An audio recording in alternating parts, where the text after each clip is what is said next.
Hello students, स्वागत है आप सभी का वोल्केनो आईएएस के इस प्लेटफॉर्म पे। स्टूडेंट्स, अगर हम बात करें इस लेक्चर के बारे में तो इस लेक्चर के अंदर हम डिस्कस करेंगे ओबीसी सब कैटेगराइजेशन के बारे में। रिसेंटली इन 2017 के अंदर हमारी गवर्नमेंट के द्वारा ओबीसी रिजर्वेशन का मोर इक्विटेबल शेयरिंग के लिए या इसके इम्प्रूवमेंट के लिए जस्टिस रोहिणी कमीशन को कॉन्स्टिट्यूट किया गया और रिसेंटली उस जस्टिस रोहिणी कमीशन को जो एक्सटेंशन है वो प्रोवाइड किए गए हैं। इस वजह से ये टॉपिक न्यूज़ के अंदर है। स्टूडेंट्स, अगर हम बात करें ओबीसी रिजर्वेशन के बारे में तो ये ओबीसी जो टर्म है ये उन हमारी कम्युनिटीज़ के लिए, उन सेक्शंस के लिए यूज़ किया जाता है जो सोशली एंड एजुकेशनली बैकवर्ड हुआ करते थे और उनको फिर उसके बाद में 1989 के समय में जो रिजर्वेशन है एजुकेशनल एंड एम्प्लॉयमेंट के पर्पस से उनको जो रिजर्वेशन है वो प्रोवाइड किया गया। अगर हम इसके हिस्ट्री के बारे में बात करें कि किस तरीके से जो बैकवर्ड क्लास कमीशंस हैं वो कॉन्स्टिट्यूट हुए, तो सबसे पहले अगर हम ओबीसी रिजर्वेशन के इस बैकग्राउंड के बारे में बात करें तो फर्स्ट जो बैकवर्ड क्लास कमीशन है वो आपको 1953 के समय देखने के लिए मिलेगा और अंडर द लीडरशिप ऑफ काका कालरेकर का जो चेयरमैनशिप है उसके अंदर में जो पहला जो बैकवर्ड क्लास कमीशन है वो कॉन्स्टिट्यूट हुआ था 1953 के समय में। सेकंड ओबीसी कमीशन के बारे में अगर हम बात करें under the leadership of B P Mandal in 1978 के समय में बीपी मंडल की लीडरशिप के अंदर में या चेयरमैनशिप के अंडर में जो सेकंड ओबीसी कमीशन है वो कॉन्स्टिट्यूट हुआ था। Students, after the emergency Janata government power के अंदर आई और जो बीपी मंडल हैं उसी जनता गवर्नमेंट के मेंबर हुआ करते थे जिनकी लीडरशिप के अंदर ये सेकंड जो बैकवर्ड क्लास कमीशन है वो कॉन्स्टिट्यूट हुआ।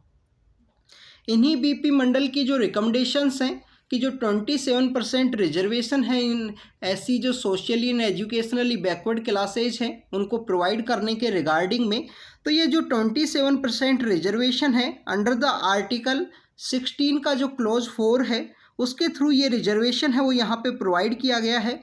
आर्टिकल 16 किसके रिगार्डिंग में है? आर्टिकल 16 हमारी फंडामेंटल राइट है और इक्वलिटी प्रोवाइड करता है एम्प्लॉयमेंट के पर्पस से, बट कुछ एक्सेप्शन भी हैं आर्टिकल 16 के, जैसे रेजिडेंस एक एक्सेप्शन है, रिलीजियस जो इंस्टीट्यूशंस हैं उनके अंदर अगर पोस्टिंग है तो वो यहाँ पे एक एक्सेप्शन है।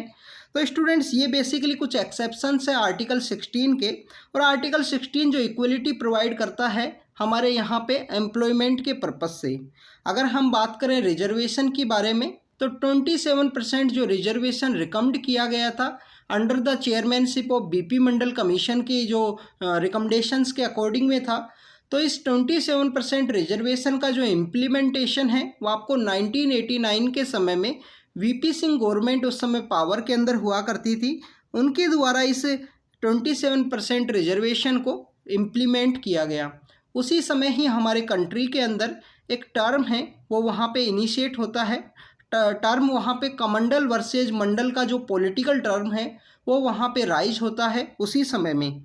स्टूडेंट्स, ये जो 27% रिजर्वेशन है जो प्रोवाइड किया गया वीपी सिंह गवर्नमेंट के द्वारा, इस 27% रिजर्वेशन को हमारे जो ऑनरेबल सुप्रीम कोर्ट के द्वारा लीगलाइज किया गया under the Indira Sahni case के अंदर में। 1992 के अंदर इंदिरा साहनी केस आया और इंदिरा साहनी केस के अंदर में ये जो 27% रिजर्वेशन है इसको यहाँ पे वैलिड माना। यहाँ पे जो कैपिंग है वो लगाई गई इंदिरा साहनी केस के द्वारा ही कि 50% से जो ज़्यादा है वो आपको रिजर्वेशन नहीं देखने के लिए मिलेगा और 50% जो रिजर्वेशन है वो यहाँ 50% जो सीट्स हैं वो आपको ओपन कैटेगरी के अंदर देखने के लिए मिलेंगी। यहाँ पे क्रीमी लेयर का जो कॉन्सेप्ट है वो भी इंट्रोड्यूस किया गया बैकवर्ड क्लासेज के लिए, जो ओबीसी टर्म जिनके लिए यूज़ किया जाता है। इस 27% रिजर्वेशन के अंदर क्रीमी लेयर भी यहाँ पे ऐड किया गया। Student, schedule caste and schedule tribe के लिए क्रीमी लेयर का कॉन्सेप्ट नहीं है हमारे कॉन्स्टिट्यूशन के अंदर में। इंदिरा साहनी केस के द्वारा 27% रिजर्वेशन जो बैकवर्ड क्लासेज को दिया गया उनको क्रीमी लेयर है जो यहाँ पे लगाया गया। अब ये क्रीमी लेयर का जो कॉन्सेप्ट है वो क्या है, अगर हम उसके बारे में बात करें, इन 1971 के समय में हमारे यहाँ पे एक कमीशन है वो कॉन्स्टिट्यूट हुआ था और उस कमीशन का नाम है सत्यनाथम कमीशन। सत्यनाथम कमीशन है जो 1971 के समय कॉन्स्टिट्यूट हुआ, और उस 1971 के उस सत्यनाथम कमीशन के द्वारा फर्स्ट टाइम क्रीमी लेयर का जो कॉन्सेप्ट है वो इंट्रोड्यूस किया गया था। ये जो क्रीमी लेयर्स है इसका जो वेरिएशन आपको देखने के लिए मिलेगा, काफ़ी बार गवर्नमेंट्स के द्वारा इसको चेंज किया जाता है ड्यू टू द इन्फ्लेशन की वजह से, या आप देखिए कि जो समय समय पे लोगों का जो इनकम है वो इंक्रीज हुआ है। इसकी वजह से हर एक स्टेट के अंदर में, हर एक सेंट्रल गवर्नमेंट के द्वारा भी आपका जो इसका वेरिएशन है, जो लिमिट है, वो आपको वेरी करता हुआ दिखाई देगा। स्टूडेंट्स, अगर हम बात करें रिसेंट डेवलपमेंट के बारे में, रिसेंट हमारी जो सेंट्रल गवर्नमेंट है उनके द्वारा 102nd कॉन्स्टिट्यूशनल अमेंडमेंट एक्ट है वो लाया गया, और ओबीसी जो कमीशन है, जो बैकवर्ड क्लास कमीशन हुआ करता था, एक स्टैट्यूटरी बॉडी हुआ करता था, उस स्टैट्यूटरी बॉडी को कॉन्स्टिट्यूशनल स्टेटस है वो भी रिसेंटली प्रोवाइड किया गया। तो स्टूडेंट्स, आपको यहाँ पे पता होना चाहिए 102nd जो कॉन्स्टिट्यूशन अमेंडमेंट एक्ट है उसके through national commission for backward class को यहाँ पे कॉन्स्टिट्यूशनल स्टेटस है वो दिया गया है। ये under the ministry of social justice के अंडर में ये आता है। National commission for backward class के पहले जितने भी मैटर्स हुआ करते थे, या जो भी इन्वेस्टिगेशन या इंक्वायरी हुआ करती थी बैकवर्ड क्लास के कमीशंस के, बैकवर्ड क्लास से रिलेटेड लोगों की, तो वो national commission for schedule caste के द्वारा डील की जाती थी, जो आर्टिकल 338 के अंडर में है। आर्टिकल 338 के अंदर में national commission for schedule caste है। आर्टिकल 338B के अंदर में national commission for schedule tribe है, जो 89 कॉन्स्टिट्यूशन अमेंडमेंट एक्ट के थ्रू कॉन्स्टिट्यूशनल स्टेटस है वो उसको दिया गया है। और हमारा जो national commission for backward class है वो आर्टिकल जो कॉन्स्टिट्यूशन अमेंडमेंट एक्ट है 102nd उसके थ्रू आर्टिकल 338B के अंडर में आपको देखने के लिए मिलेगा। National commission for backward class के अंदर एक चेयरमैन होगा, एक वाइस चेयरमैन होगा, और 3 यहाँ पे मेंबर होंगे। सेम कंपोजिशन है जो आपको national commission for schedule caste, schedule tribe and national commission for backward caste का देखने के लिए मिलेगा। स्टूडेंट्स, यहाँ पे जो अपॉइंटमेंट किया जाता है इन लोगों का, जो चेयरमैन है, वाइस चेयरमैन है और जो 3 मेंबर्स हैं, वो प्रेसिडेंट के द्वारा किया जाता है। और इनके टर्म के बारे में अगर हम बात करें, 3 इयर्स का जो टर्म है वो इनको प्रोवाइड किया जाता है। स्टूडेंट्स, अगर हम जस्टिस रोहिणी कमीशन के बारे में बात करें तो आर्टिकल 340 है हमारे कॉन्स्टिट्यूशन का, वो हमारे प्रेसिडेंट को पावर देता है कि हमारे कॉन्स्टिट्यूशन के अंदर जो भी कंडीशंस यहाँ पे लेट डाउन की गई हैं अपॉइंटमेंट एक कमीशन को कॉन्स्टिट्यूट करने की, कि जो बैकवर्ड क्लास की जो कंडीशंस हैं उनको समय समय पे इन्वेस्टिगेट किया जाए।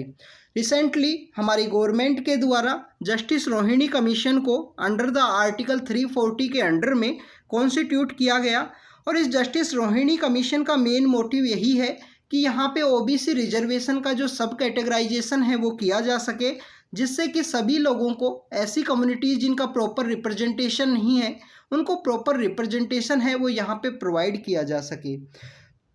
रिसेंटली जो 4 कैटेगरी के अंदर इनको सब कैटेगराइज करने की जो बात है वो प्रपोज की गई थी जस्टिस रोहिणी कमीशन के द्वारा, उनको 4 कैटेगरी है उसके अंदर यहाँ पे सब कैटेगराइज किया जाएगा ओबीसी रिजर्वेशन को। कुछ स्टेट गवर्नमेंट और यूनियन टेरिटरीज़ के द्वारा अभी अपने स्टेट डोमेन के अंदर में ओबीसी रिजर्वेशन को सब कैटेगराइज किया गया है। ऐसे कुछ स्टेट्स हैं जिनके अंदर हरियाणा है, आपको आंध्र प्रदेश है, तेलंगाना है, राजस्थान है, इवन आपको यहाँ पे पुडुचेरी, वेस्ट बंगाल, झारखंड, ये ऐसे यूनियन टेरिटरी और स्टेट गवर्नमेंट्स हैं जहाँ पे ओबीसी रिजर्वेशन को सब कैटेगराइज किया गया है। अगर हम जस्टिस रोहिणी कमीशन के मैंडेट के बारे में बात करें तो इसका मैंडेट यही है कि इसको एग्जामिन करना है, अगर यहाँ पे इनइक्वेबल डिस्ट्रीब्यूशन है रिजर्वेशन के बेनिफिट का तो उसको यहाँ पे एग्जामिन करना है कि ऐसी कुछ कम्युनिटीज़ के द्वारा मोर बेनिफिट अगर गेन किया गया हो तो उसको यहाँ पे एग्जामिन करना है। साइंटिफिक अप्रोच को दिखाना है सब कैटेगराइजेशन करने के समय में। तो स्टूडेंट्स, ये ओबीसी कमीशन के बारे में और जस्टिस रोहिणी कमीशन का जो मैंडेट है उसके बारे में हमने यहाँ पे डिस्कस किया। हमने यहाँ पे national commission for backward class के बारे में भी बात की गई, जो कॉन्स्टिट्यूशन अमेंडमेंट एक्ट 102 के थ्रू उसको कॉन्स्टिट्यूशनल स्टेटस है वो दिया गया है। हमने यहाँ पे जो डिफरेंट समय पे जो बैकवर्ड क्लास कमीशंस बने थे उनके बारे में बात की। जैसे काका कालरेकर हो, बीपी मंडल हो, जस्टिस रोहिणी कमीशन जो रिसेंटली कॉन्स्टिट्यूट किया गया है, तो उन सब के बारे में हमने यहाँ पे बात की है। तो ऐसे ही शॉर्ट वीडियोज़ के थ्रू हम आपको कंटिन्यू अपडेट करते रहेंगे। Thank you students, thank you very much.